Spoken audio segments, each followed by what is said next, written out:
Welcome to Life It with the DVD. Welcome back. Thanks for being here. Today, I wanted to talk about something that I had seen earlier, and it was a video from Owen Benjamin talking about how he thinks something big is about to go down. What that is and what that might look like is a whole nother thing. He just called it pulling it the plug, which I tend to agree with him. Something big is coming our way, and we may not know exactly what it is. But what struck me about one of the things he said was that opportunity comes from chaos. And I thought that was a bit of a profound statement in my conscious awareness at the time because I think that's something that is lost on us fairly often in our lives.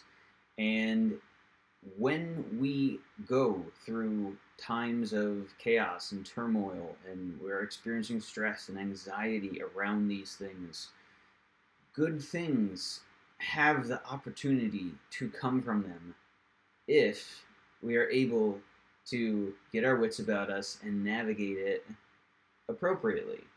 And I wanted to go into some reasons why that is and what that could look like. So, the first is that when we're going through times of chaos, we are forced to start to think creatively. So, when we're in these situations, people start to think outside the box. We start to come up with solutions to our problems. Oh, if we, can't drive for some reason, well, who do we know around us that, might have the thing we're looking for? Maybe you need to just go and walk up to your neighbors and, knock on their door and ask them, hey, do you have this? I can give you this. Some sort of trade for the things that you need, right? And I think in our modern day society, we don't do that often enough. We have lost connection with many people around us, the awareness of what people are doing around us, and it's kind of become a taboo or scary thing to, behave that way.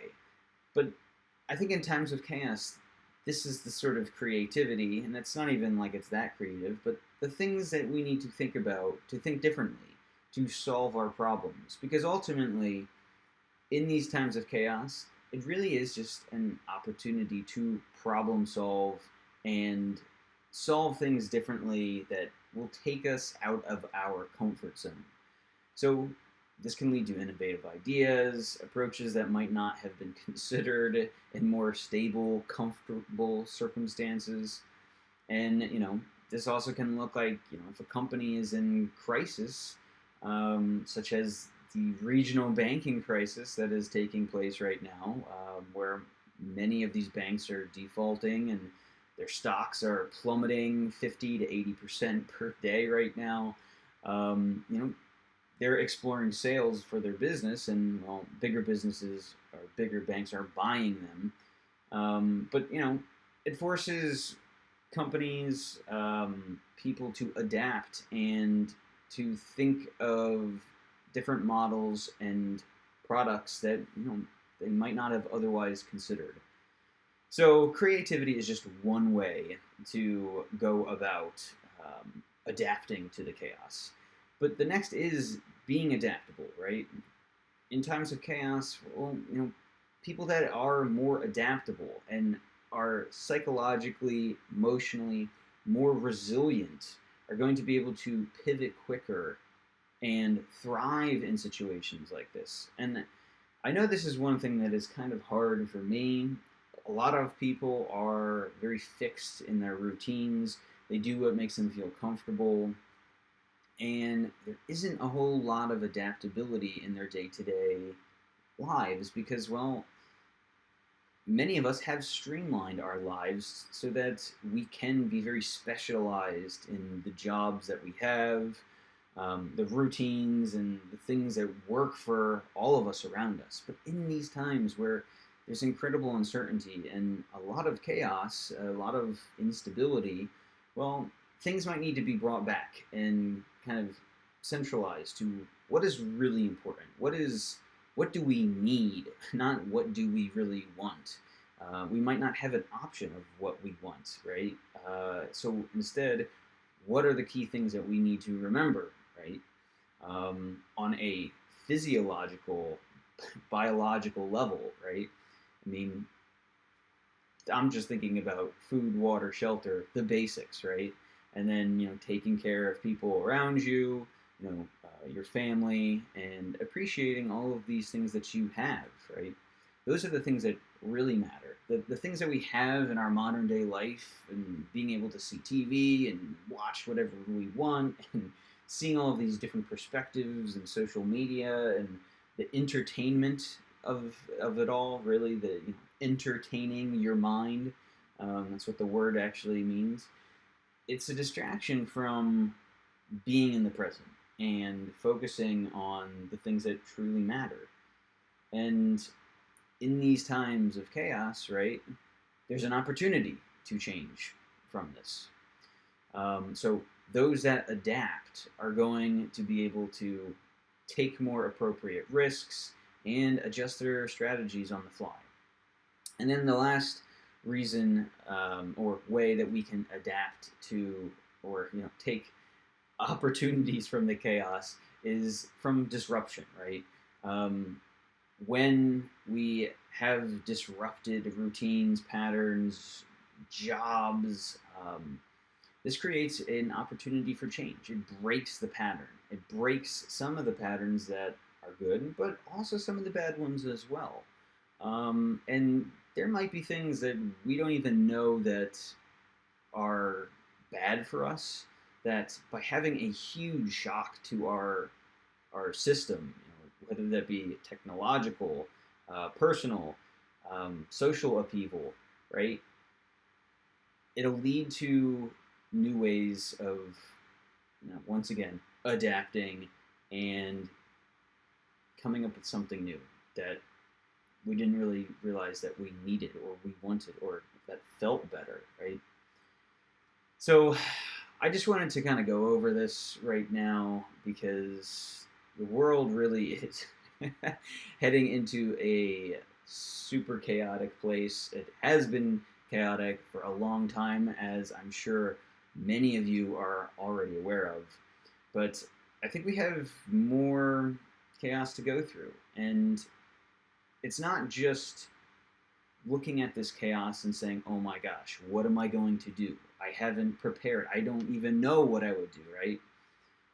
Try not to think about it in a negative sense of like, oh, you are unprepared.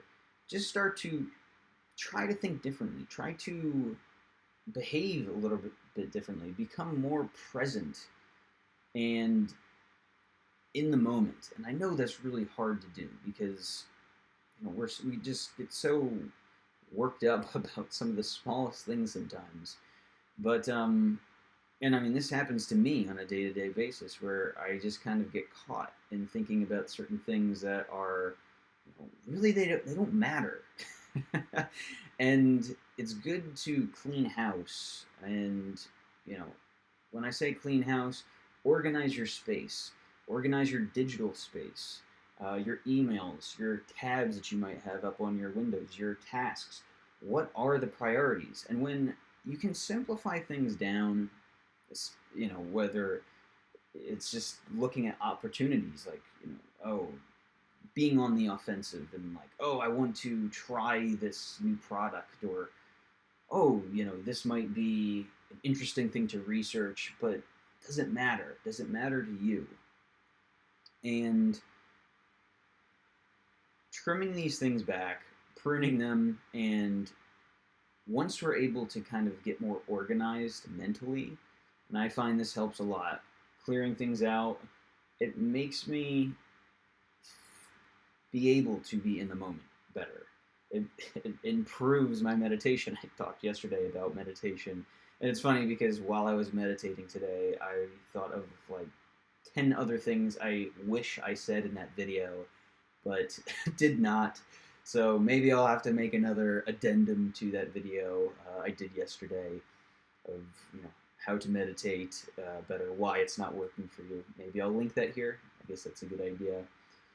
But once again, trying to remove all of these disruptions and distractions from our lives are going to help us be adaptable and be more creative and be more well prepared for the uncertainty and the chaos that is coming. Um, and I don't know exactly how all of this is going to play out. I've researched so much of it my entire life, really. I spend a lot of time exploring ideas, figuring out what is a stable foundation, what works for me, what works for other people, where we're going, how we can thrive in situations where the odds are stacked against us, and really focusing on what matters and trimming it down. There's an offensive and defensive component to all of this, but ultimately, in the chaos, right, that is escalating, there will be opportunity. And there will be opportunity to not just, survive and, handle all of it, ride the wave, right? But also do so with, like you're riding the wave, with exhilaration, right?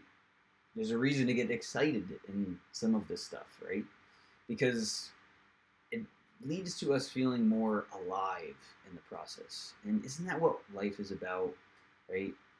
Why are we here? A lot of us don't know. We've lost touch with that. And I think when we just reframe it and realize that some of the most exciting things in our lives that have happened, well, they've also felt risky. And that is really the beauty of being alive, is taking risks and, feeling the exhilaration of just being here, being in the moment, being in the flow, and doing something that maybe you never thought that you could do, and seizing an opportunity amongst the chaos that you never would have dreamed of. So, once again, if you appreciated this video, please like and subscribe. I would appreciate that a lot. It'd mean a lot to me. Let me know how you plan to navigate chaos. Are there things that you plan to do? Are there things that you've prepared for? What opportunities do you think might be coming amidst, a collapsing social structure and financial system and economy and all of these things that I'm not sure if you're aware of, but if you aren't, well, maybe dig a little bit deeper and let me know if you have any questions about it as well. I'd be happy to talk to you. Until next time, I guess that's it. I will talk to you later.